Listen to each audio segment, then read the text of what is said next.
Yo, what's good? I appreciate everybody for tuning in to the video, checking out more of DFD's, the Debt Free Dash content. In this video, we're going to talk a little bit about some politics, okay? I know Trump has a lot of things going on with trials, elections, hush money, and all of that stuff. But let's take a quick pivot because most times when people talk about Trump, it's either you love him or you hate him, but we got to give credit where credit is due. When Trump was in office in 2017, he passed a series of tax cuts that essentially gave everybody some type of relief across the board. It did a lot of positive things, especially for corporations, but we already know how that goes. So, some of the things that we're going to talk about are just general what those tax cuts did. But more importantly, we're going to talk about the expiration of those tax cuts. Those tax cuts are set to expire, be finito at the end of 2025. So, bad news for everybody watching this video, your tax rate is going to go up unless you're a corporation. But again, that's another story. So, we're going to talk about the details, give you a little guidance on how you could adjust. I'm going to let y'all know what I'm doing to kind of adjust things to try to prepare for the tax increase that I'm going to have to take at the end of 2025. Luckily for me, I fall in the bracket where it isn't as bad as others, but we're going to talk about it. If you're new to the channel, I'm a licensed attorney, but I'm not your attorney, so this isn't legal or financial advice. I'm just letting y'all know what's going on takes and topics, giving my opinion. Sometimes we take a look into the finances of the debt-free dad. If you find any value in this video, definitely hit the like button, subscribe, hit the bell notification. It's the easiest way to support the channel, and most importantly, it's free. It's not going to cost you anything. And most importantly, it's free. It's not going to cost you anything. I'm not selling you nothing.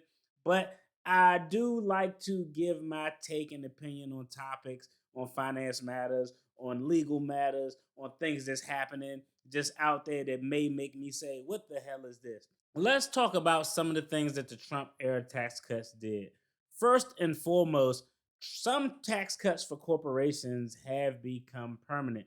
So we know if you're a corporation in the United States, you're going to get all the opportunity to make as much money and profit as you can. So some tax cuts that applies to corporate profits have been made permanent. I'm not even going to talk on those numbers because I want to focus on us, the individuals. But I just wanted to talk about some of the things that the tax cuts of 2017, the Trump era tax cuts actually did. Another thing that those tax cuts did were increase the standard deduction. What is the standard deduction? Essentially, let's just put this in a context. If I was, and these numbers aren't the actual numbers, I'm just giving an example. If I'm a single individual who made $100,000, standard deductions in the past, before the Trump era tax cut, would allow me to take almost a $10,000 deduction from my income. So instead of getting taxed on $100,000, that $10,000 standard deduction, I would only get taxed on $90,000. Well, the Trump era tax cuts increased standard deductions across the board. It actually simplified the tax code. More people were able to take the standard deduction because the standard deduction was increased. Now, the alternative would have been an itemized deduction. The standard deduction is I'm married. Me and my wife are married. We're filing a joint tax return. I can take a standard deduction of $27,000 more or less off of all of our combined gross income to reduce our tax liability. The alternative would be itemized, where we're listing out everything that we spent throughout the course of the year. If those expenses would reduce our tax liability more than $27,000, that would be educational costs, some medical expenses, some educational payments, all of those type of things that could potentially lower your tax liability. But overall, that was a good thing. Another thing that applied, corporations and people with money really benefit. The estate tax was doubled. Prior to the Trump era tax cuts, the estate tax was about $5.4 million. You can give your estate, you can pass along about $5.4 million. Anything over that would be taxed. Well, that was essentially doubled to a little over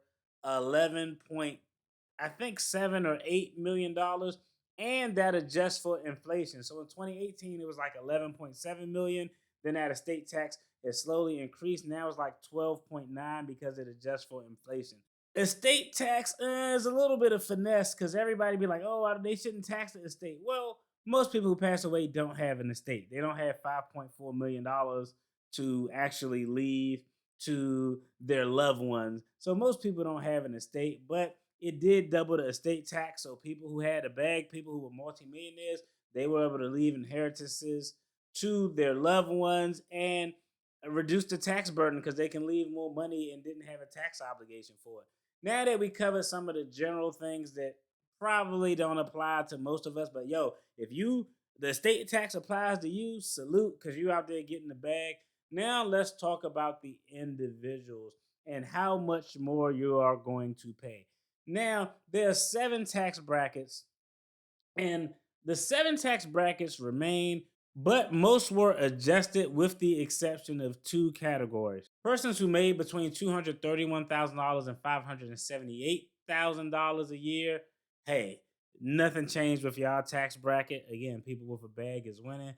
And persons who made $11,000 or less, nothing changed with your tax bracket as well. So those are the only 2 categories that didn't change. Let's talk about the other 5 categories so you can know how much your taxes will increase at the end of 2025. For persons who made $579,000 or more, your tax rate under the Trump era tax cuts went down about 3%. You were paying 39%, it went down to about 36%. So when those tax rates expire, you are going to get hit over the head with an additional 3% taxes. For those persons making $182,000 to about $231,000 under the Trump era tax cuts, you saw your tax liability decrease by 1%. It was 33%, it went down to 32%. When those expire, you are going to get a 1% increase in your taxes. For persons making about $95,000 a year to $182,000, you're going to see about a 4% increase in your taxes.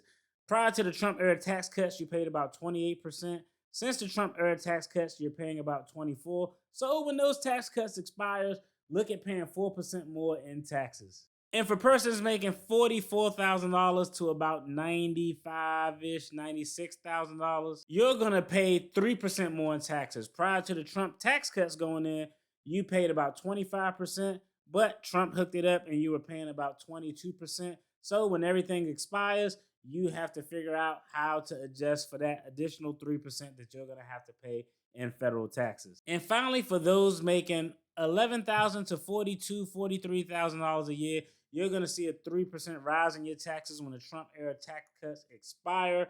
Prior to the tax cuts being implemented, you paid about 15% in taxes, but hey, the boy Trump hooked it up to where you were paying 12. Now that we know all of the categories and how much people are going to pay, essentially, people are going to generally see between a 1 to 4% increases in their federal taxes. Now, politics aside, depending on what happens in the next elections, the one party could take over and these could be extended. Another party can maybe work out some bipartisan agreement, but those are the numbers if these tax cuts expire. Now, how could you adjust for this? Because think about it, this is the worst time to actually pay more in taxes because inflation is crazy, credit card debt is rising, unemployment is low, but jobs that pay livable wages are just scarce and sporadic. More people are working 3 jobs than ever in our nation's history. So for me, I think some of the things that you could do is one, always find ways to cut back. If you can find ways to cut back, that'll be a way to actually uh, help buffing the additional taxes you're going to have to pay at the expiration of 2025 when the Trump era tax cuts expires. Another thing that you can do if you have a surplus, your excess, you're not living paycheck to paycheck, you can invest more in your business. You can invest more to charities. Those are things that you can do to ultimately reduce your liability and can help negate the Trump era tax cuts expiring with that bump. So y'all let me know in the comments, hey, how do you plan to adjust for the Trump era tax cut expiring?